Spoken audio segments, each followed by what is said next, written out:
don't show prep. So, so he had no idea. I just barely make it in. I'm sure you can tell, but we don't show prep. I mean, let's put the cards down on the table here.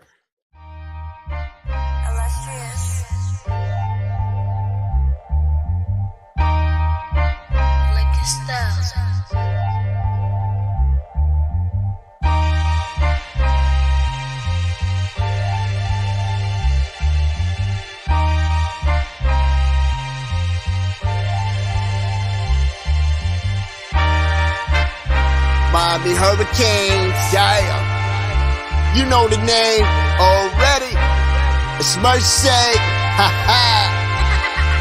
It's a 6-rig Kane show.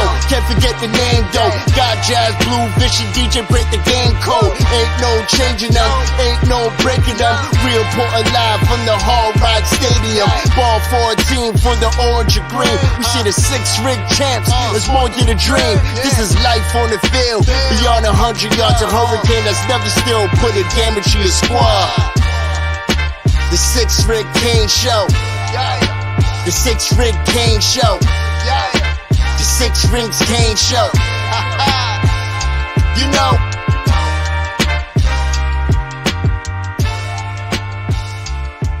What's wrong with us? Seriously.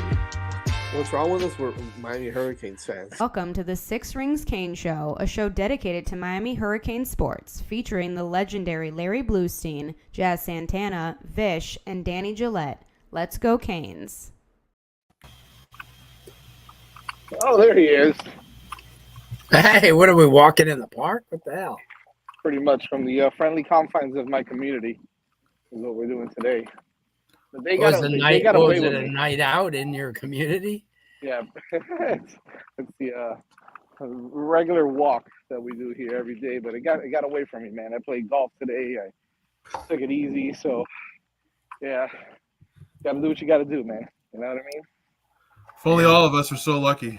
Maybe I'll be coming to you from Publix next week.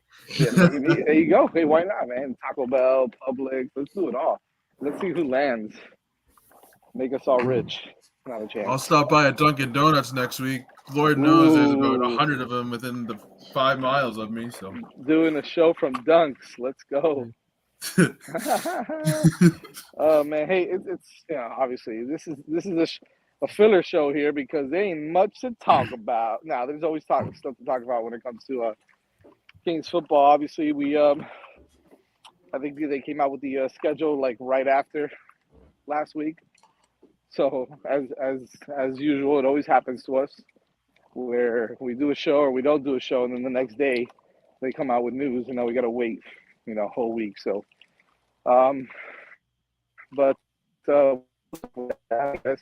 Kings finally announced the game, August 31st, first game of the season against Florida Gators at 3:30 p.m. on ABC, which is perfect for all those degenerates going out there to the game. I, for one, will not be going to Gainesville because I want nothing to do with that place.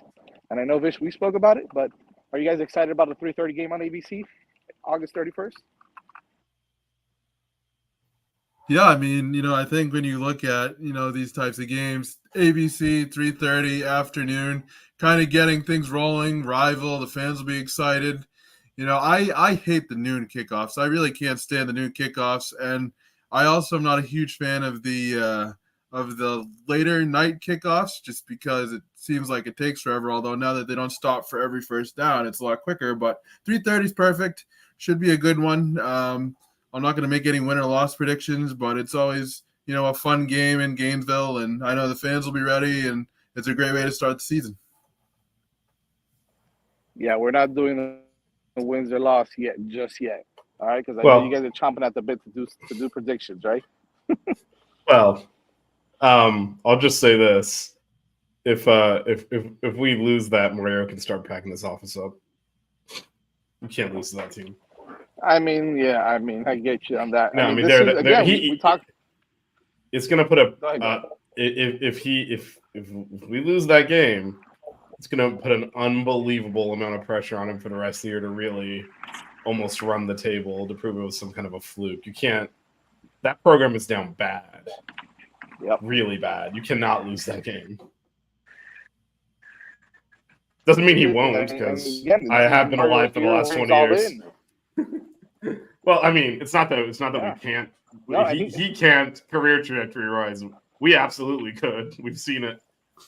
So those two things. But I do think 3:30 is kind of like the ideal tip, as Danny said. Even with the clock not stopping over the first half, still all they did was take that time and use it to make the commercial breaks longer. So it's just these games take like 4 hours now. So Yeah, 3:30 is a good time. It's not too early. Do a little barbecue before. You know, my wheels are spinning already, man. Yeah, no, we're gonna. I was on good. Lex's show last week, and he was talking about how he's doing a huge party for for that game over in Orlando. I was like, man, we might have to do something here also. Might have to do the same here or something. So let's see if we can put something together, or just watch it by yourself at home. That's usually what I like to do anyway. So can I join the party via Zoom or something? I miss out on all these parties. We're gonna zoom Danny in on those parties for sure. That would be awesome. I'll be drunk, so that'll add to the party atmosphere. I'll tell you that much. Shout out to Dan Barry, friend of the show. Yeah. Let's go to the dark zone here. What are your thoughts? What are your thoughts? Great opener, and I'll disagree with Vish, because the last time someone probably said before the season, if we don't beat Florida, was in 1983.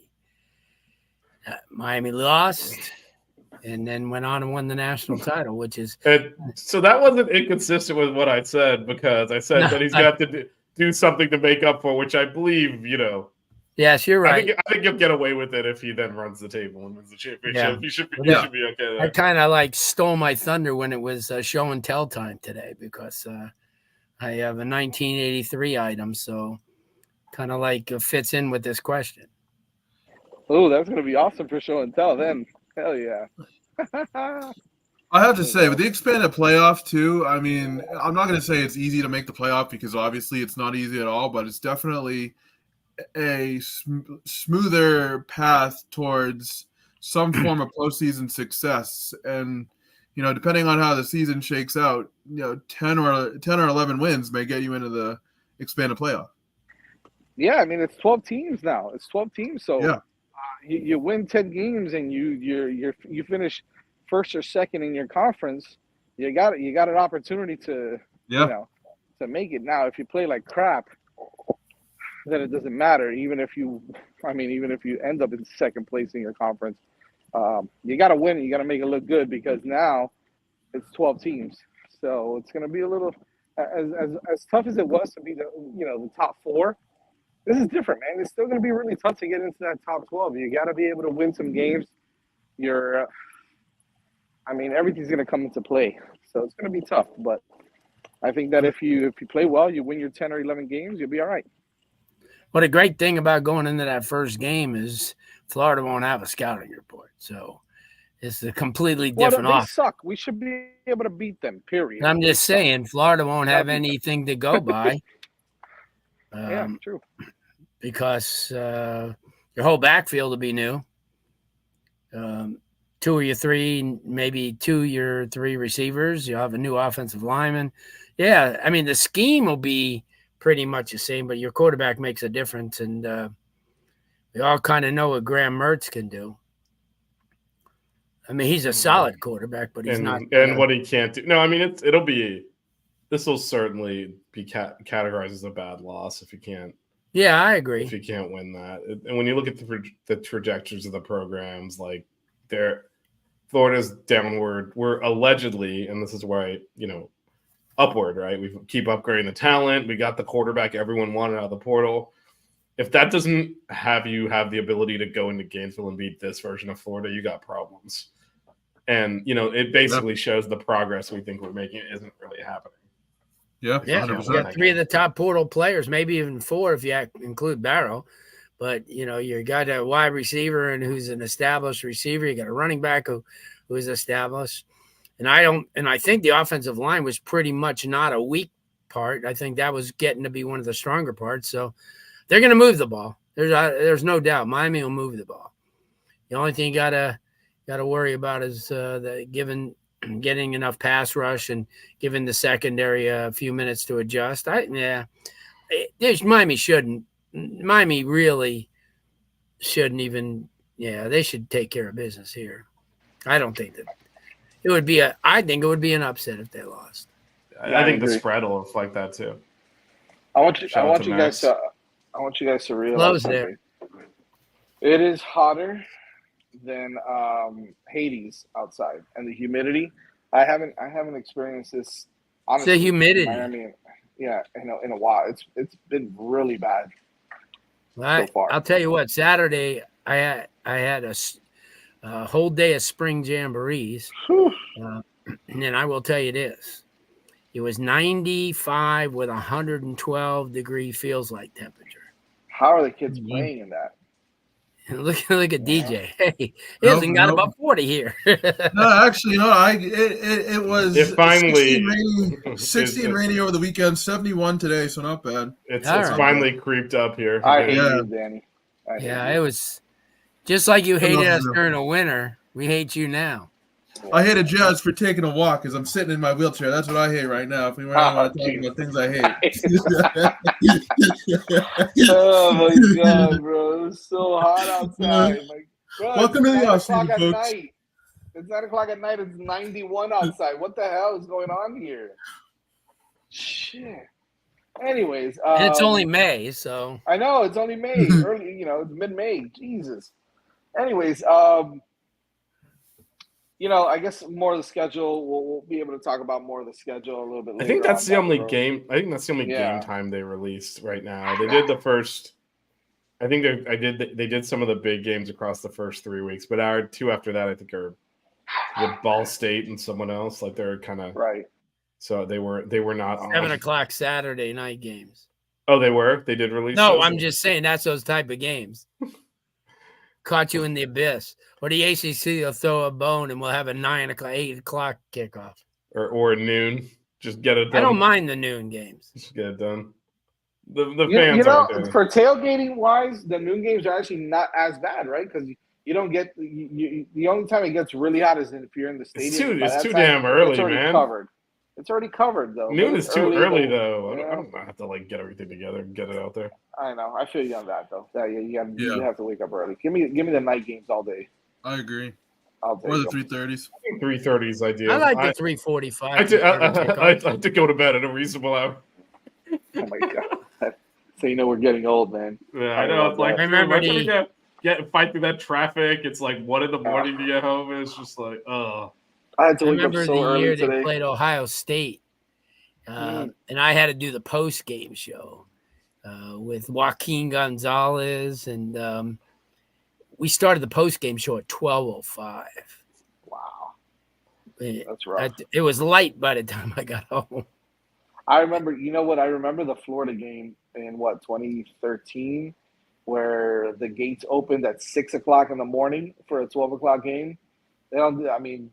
Thank God they haven't done that again because that was. I was there. I wouldn't be there. Vish, I was there at 6 o'clock in the morning. Okay, and that was 10 years ago. That was quite. We still had some energy left in the tank then.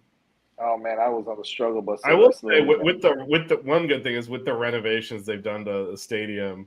I know we've lost some parking spots, but they definitely do a better job with the traffic flow now. Yeah. You should just sit there in the parking lot and not move for like an hour and a half after the games. Now stuff moves at least. Yeah, they got a lot of arteries to get get people out of there now. Because it felt like they didn't used to have hedges up all over the place, so everything would choke at the exit points.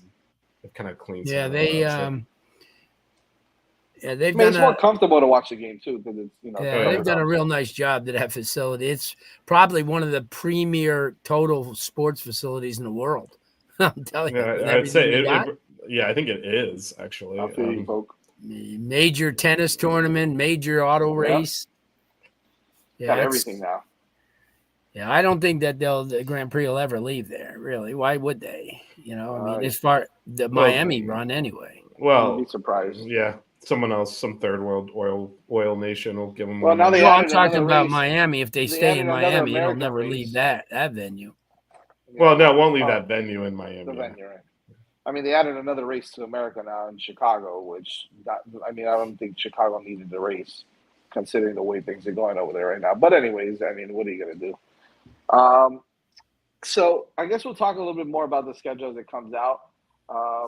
But yeah, as Poke said, right, afternoon and later games are always a little clutch for us here, especially with this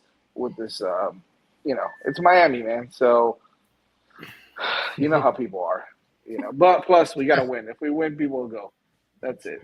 If you That's build just it, they will come. 12 o'clock games, nobody shows up to anyways. 3:30 games, it's really a little bit hard to better. get out there.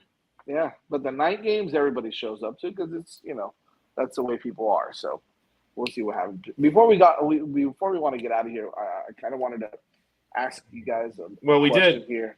We Go did. ahead. Do you want to talk a little? I can't believe I'm the one introducing this, but we did get a recruit commit. Oh, yeah.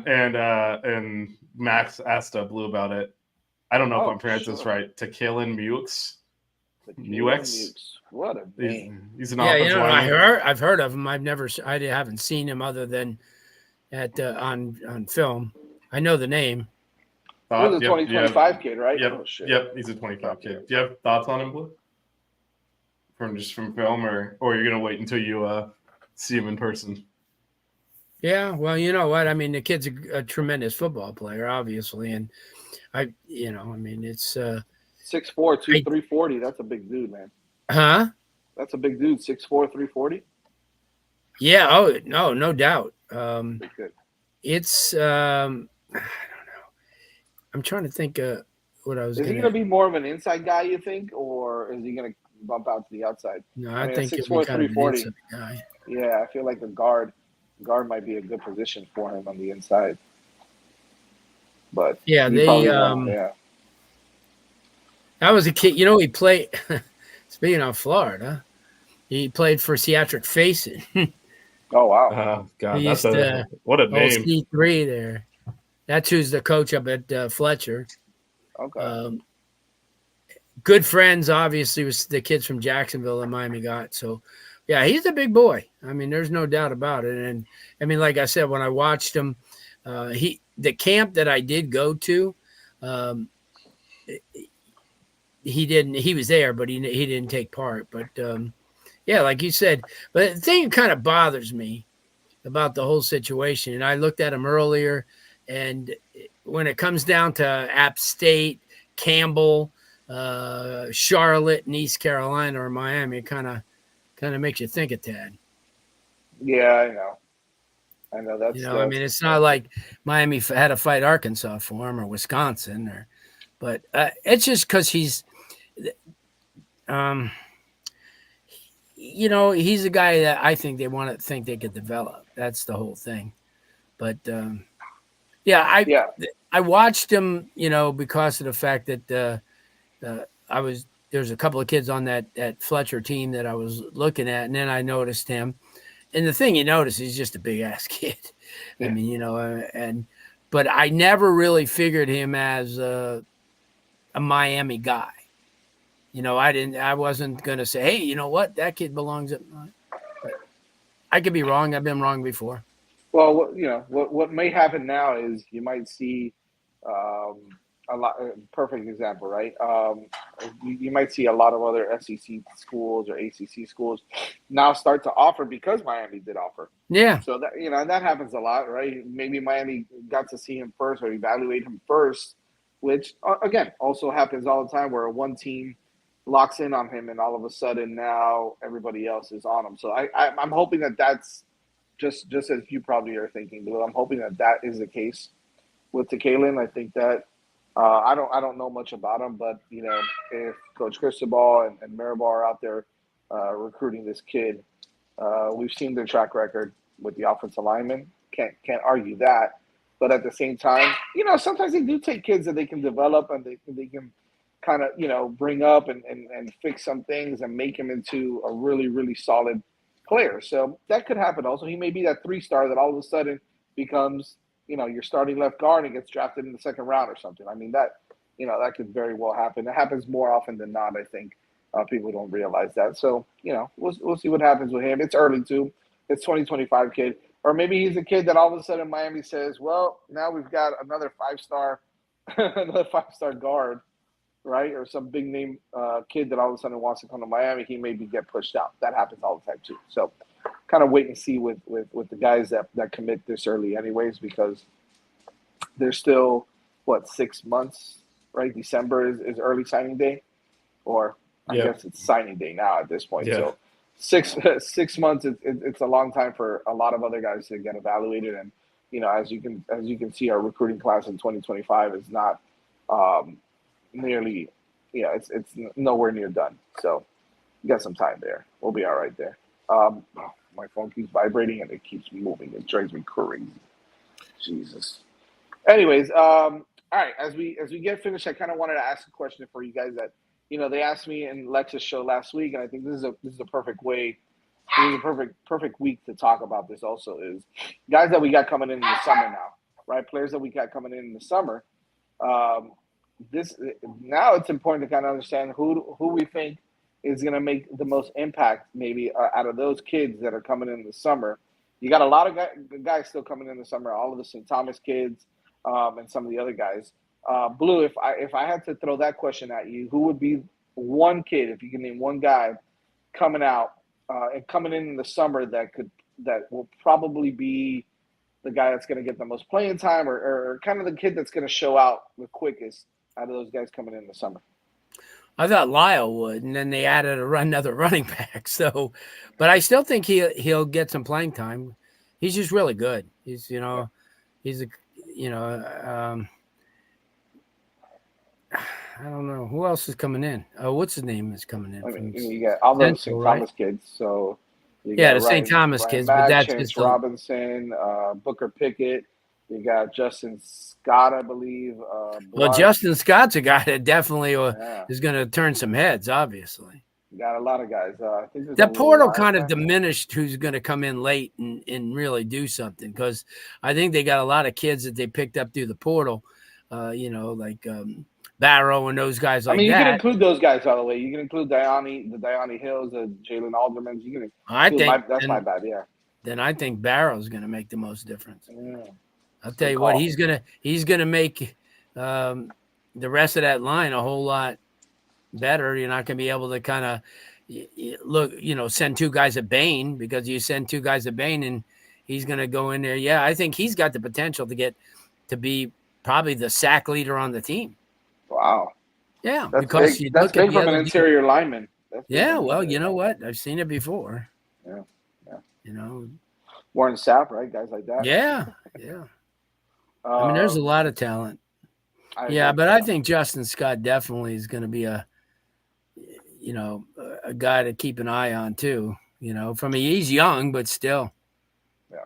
I think, but you know what? The good thing is it's great that it's taking us all these guys instead of pinpointing one, because if you started pinpointing one, that means your team is, average. I think this is I said especially offense. I think Miami's offense has a potential to put up 40, 45 points a game. Vish, anybody that you've seen that's coming in now in the summer that kind of strikes you as a guy that can come in and be productive right away? Yeah, I agree with what was said earlier in Ronnie Graham in the chat. Also, Justin Scott is the one that I would pinpoint. As Blue said, we kind of stocked up in the portal, and it's hard for a freshman to come in and make an impact to begin with. It's going to be hard. Generally, which is a good thing. If we have a bunch of freshmen showing up in the summer and playing significantly, that means we really have some roster issues. So, but I think Justin Scott will make an impact. DJ, I'm going to steal your guy potentially, because if you ask me the position that I feel like, I was going to go another way, but if the position that I feel that could come in and make a big impact right away, because we've seen it before, right? These are the kind of the guys that can come in and do something right away is the running backs. You see a lot of younger guys get a lot of playing time, especially if they're physically ready.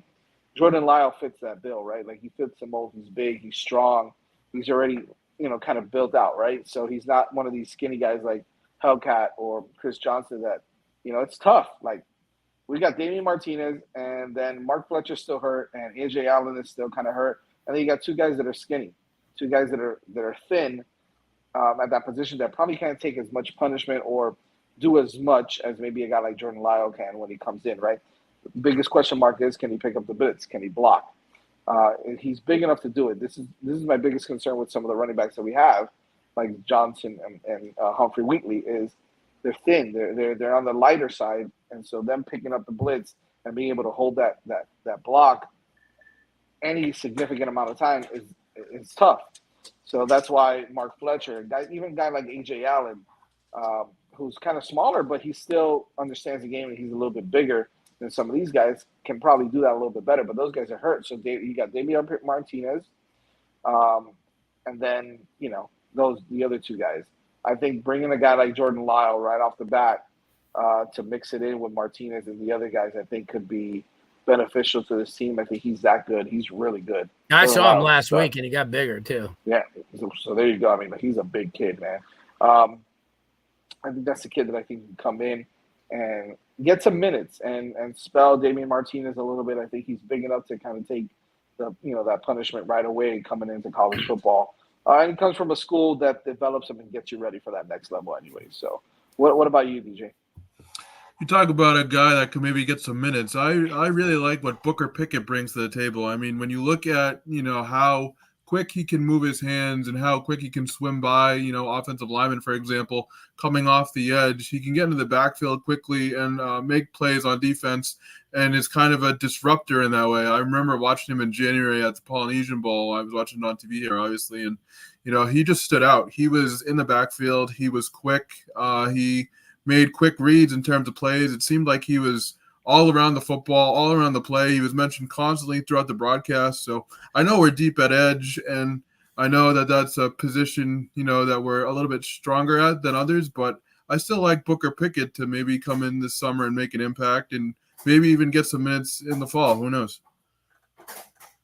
Yeah, that's not a bad one. He's a stud. The other guy I was thinking about was Ryan Mack. Based off of what he did in the All-American Bowl game, that's a position that we're a little bit thin at when it comes to depth. I know we brought in Dione Hill, which is great, but a kid like Ryan Mack, again, coming from a school like St. Thomas, I think can come in and be able to at least push some of the guys in front of him, if not compete for playing time. So I like Ryan Mack. I think that'll give us some more depth at a position where we need it. So we'll see what happens there. I know we're going to have a lot to cover coming up in the summer. We've got a lot of things going on as soon as the schedule pops and some other guys start committing for that 2025 class. The summertime is probably the best time for that. So make sure you guys keep it locked on here. Follow us on the podcast and the 5 Reasons Canes Network on YouTube. Subscribe, hit the like button. Follow us on Twitter at 6 Rings Canes or X, whatever the hell you want to call it now. Like I said, 5 Reasons Canes podcast on Apple Podcasts, Spotify, wherever it is that you get your podcast. Make sure you check us out there. We got Canes on Deck coming up in a little bit. Also, buckets this week. This is the 1-year anniversary. Friday. Show, we got a Friday show, and we got a commit too. We got another commit. Congrats. Yeah. So 1 year. Wow. So we got the Canes Friday. basketball's doing its thing, man. Yeah, Canes Friday. We got basketball. the anniversary show. We're working on some guests there too. Sweet. Let's go. Nice. Do we have show and tell today? Oh yeah. Yeah. Before we wrap up, That's how we're gonna wrap. We got to wrap it Well, up. with before we show do and tell, show baby. and tell, I just over the last week I've been going to a lot of spring games, and one of the targets Miami really's got to get is Cortez Mills from Homestead. A whole different level. Whole different level. He Turns is a things stud. around by himself. Yep. And I watched him the other day. I mean, I actually watched him last Saturday at a scrimmage that they had, and then I watched him this week in the 2 scrimmage games they had up in Palm Beach. Yeah, this kid's he's one of those guys. And then for the next class after that, 26, the 2 defensive backs, 2 safeties from South Dade. I know Miami's heavy on them. The Darius Hughes kid and Lee. I don't think there's a better tandem of safeties in the state than those 2, and they're only going to be juniors. But that was it. And then I'll Here it is, baby. Technology going here with the The technology, Vish. Wow. Yeah. The towel, the angry towel. Yep, That's the awesome. terrible towel The here. terrible towel. I don't know why I said angry. Angry and Tough, terrible. tough to get that towel now. That's really cool. Yeah, It's in not really bad. good National condition too. championships Like, over wow. They're on sale for $45.95. No. I grabbed turn a into bunch of them QVC when they here. had them. That's what I do. You know, I grab like the Marlins when they first. Yeah. You remember when they give away the free programs? Well, they made a mistake with me on the way out. I took like 50 of them. I got a lot of Giancarlo Stanton stuff. Oh my God, that guy. That may be worth something someday. And maybe not worth. Maybe worth nothing. Crap. Well, the most valuable Marlin thing I got is the first year that Cabrera played in Miami, and I got his autograph on a program cover. It had he and Dontrell Willis. Wow. On the cover. Wow. That's 2003, right? When they won. 03, yeah. Got to be 03, yeah. 23, Yep. and I got that. And I'm on this vintage baseball chat, and some guy boasts out with this. The Yankees are 27-time national, world champions. And blah. And I said, well, I'll just drop this here, and I put the program from the Marlins and the Yankees. Awesome, I love it. It kills baseball fans that the Marlins have won two championships and never won a damn division. They got the best winning record in the best record in the playoffs too. Unbelievable. Josh Beckett in that 03 World Series. That was Josh when he Beckett, first, baby. yeah. One of my favorites. Yeah, sure. I just I come across a lot of that stuff. I got a lot of old NFL Dolphin stuff from the beginning, and so that piques a lot of the Dolphin fans. I'm not per se a Dolphin fan, but I followed them since I was young. And I saw the glimpse of my new Rams defensive linemen, Jared Burse and his teammate from FSU, looking pretty good in the early going here. So well, the Dolphins I'm excited this year. Dolphins play the Rams this year, so that should be fun. That's I'm excited about that. But that's it. We will see. So show and tell next week will get better. It's on. Are we gonna do it Monday night when on Memorial Night or what? Oh, we probably won't, right? Probably won't. Now that I think about it, we might take a break and then come back the following week. Lord knows we won't be previewing the baseball postseason this time, so we usually do that on the Monday. Oh boy. But stay tuned to Canes on Deck. We'll tell you why. We'll tell you why. Oh, they suck. That was a short show. Yeah. Oh, they suck. End the show. See you later. See you guys on Monday. No. See you guys in 2 weeks. Happy Memorial Day. The 6 Rig Kane Show. The 6 Rig Kane Show. The 6 Rings Kane Show. You know.